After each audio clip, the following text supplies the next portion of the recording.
नमस्कार। आज बात क्रिकेट की।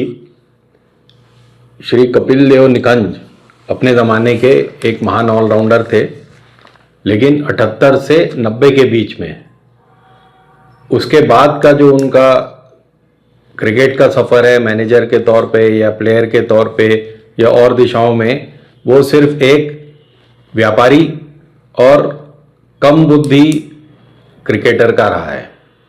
मैं ये क्यों कह रहा हूँ, अभी अभी उन्होंने कहा है कि 4 टेस्ट हारने वाले श्री रोहित शर्मा, जो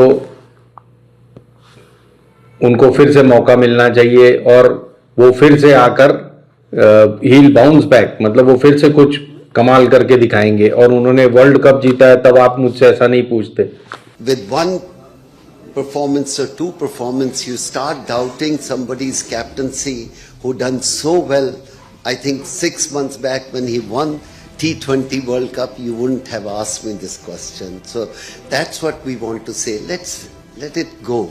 Let's see. If we keep on not performing well, he won't be there. But knowing his ability, talent, he will be back. ना उनको टेस्ट का कोई ज्ञान है माननीय श्री कपिल देव को, ना पुराने कप्तानों की हिस्ट्री का कोई ज्ञान है। मैं आपको बताता हूं कि मैं ऐसा क्यों कह रहा हूं। श्री शर्मा, ये रोहित शर्मा जो हैं, ये चौथे ऐसे कप्तान हैं जो इंडिया के चौथे ऐसे कप्तान हैं जो 4 टेस्ट लगातार हार चुके हैं। इनसे पहले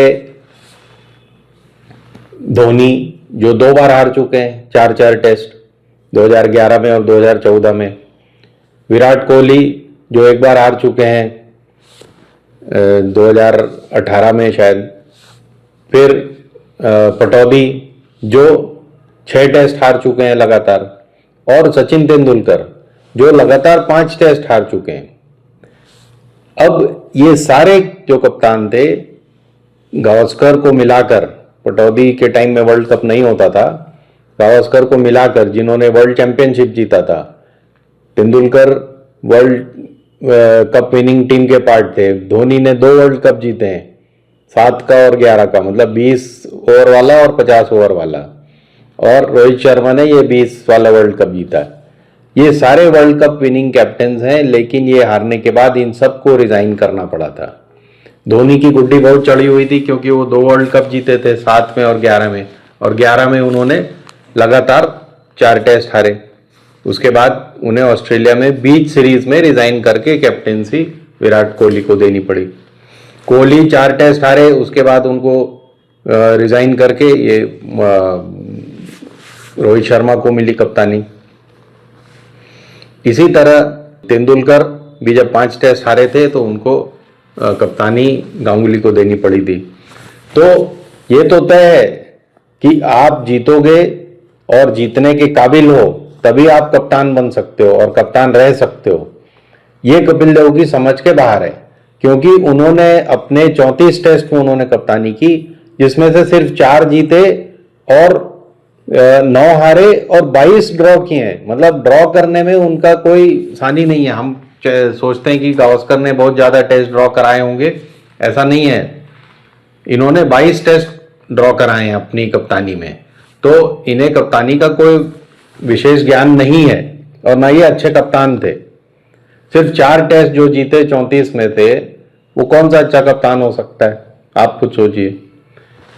अब इस बात पर आ जाए कि 37 साल के हो चुके हैं रोहित शर्मा, अब वो क्या बाउंस बैक करेंगे। ये उनकी आखिरी सीरीज है एज कप्तान, हो सकता है एज बैट्समैन भी हो, लेकिन एज कप्तान तो उनकी आखिरी सीरीज है, ये मानकर चलिए। 3 टेस्ट बाकी, 3 में से मैं आपको दावे के साथ कह सकता हूं कि ये शायद एक भी ना जीते। रिकी पॉन्टिंग ने सीरीज के पहले ही कहा था कि भारत 3-1 से हारेगा, तो 1 तो हम जीत चुके हैं अपना टेस्ट, अब बाकी 3 हारने हमें, तो 1 इनकी कप्तानी में हारे, 2 और हार जाएंगे। तो ये कहना कि साहब वर्ल्ड कप विनिंग कैप्टन है और हील बाउंस बैक, ये सब फर्जी बातें हैं। आप फर्जी सपोर्ट प्रोवाइड कर रहे हो, टीम का बैलेंस बिगाड़ रहे हो। अब आप देखिए फर्स्ट टेस्ट में जो टीम थी उसमें जो जो चेंजेस हुए वो सब फ्लॉप हुए। रोहित शर्मा, अश्विन और तीसरे जो आए थे गिल भी कोई बहुत नहीं चले। 30-32 रन बनाना कोई टॉप ऑर्डर बैट्समैन का काम नहीं है, उससे ज्यादा नीचे रेड्डी ने बना दिए। तो बैलेंस बिगाड़ा उन्होंने टीम का।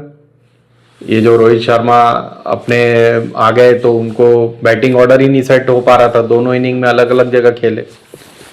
अब ऐसा कोई उन्होंने कमाल नहीं किया अपनी कप्तानी में जिससे उन्हें एक अच्छा कप्तान माना जाए।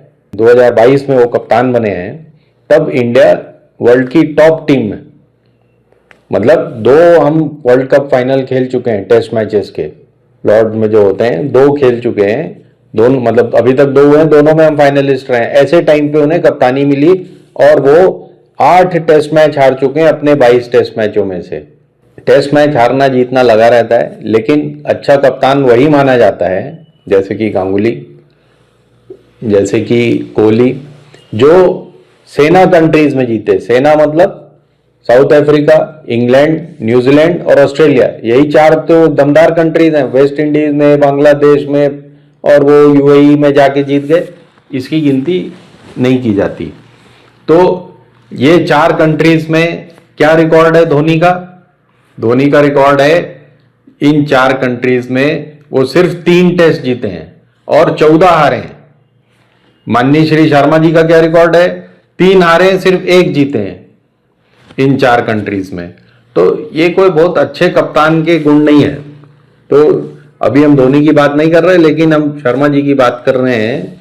ये कोई घर में टेस्ट मैच जीत जाना या बांग्लादेश में, और अब सबसे मुद्दे की बात सुनिए, 2 टेस्ट मैच श्रीलंका से हार के आई न्यूजीलैंड, वहां आप उनसे 3 पे घोटाला कर बैठे। अब वो घर गई है वापस न्यूजीलैंड, तो वहां इंग्लैंड ने उन्हें दोनों टेस्ट मैच में रौंद दिया। तो वो बीच में किसको हरा गए? वर्ल्ड चैंपियन को आके हरा गए 3 टेस्ट मैच। आप 3 टेस्ट मैच में भी अपने आप को संभाल नहीं पाए। पहला हारे, चलो कोई बात नहीं, दूसरा भी हार गए, कोई बात नहीं, तीसरा तो जीत सकते थे। आप टीम का ना बैलेंस बना पाए, ना आपसे स्पिन खेली जा रही, ना पेस बॉलिंग। वही बॉलर यहां 7-7 विकेट ले रहे हैं और वहां जाके उनको 1-1 विकेट भी नहीं मिल पा रहा। श्रीलंका में सेम पिचेस हैं, वहां पे उनको 1 विकेट नहीं मिल रहा, और वो यहाँ स्पिनर चैंपियन हो गए न्यूजीलैंड के। तो ये फर्जी बातें करना श्री कपिल देव, जो कि मैं आपको उनका रिकॉर्ड बताता हूं, 90 में उन्होंने 400 विकेट पूरे कर लिए थे।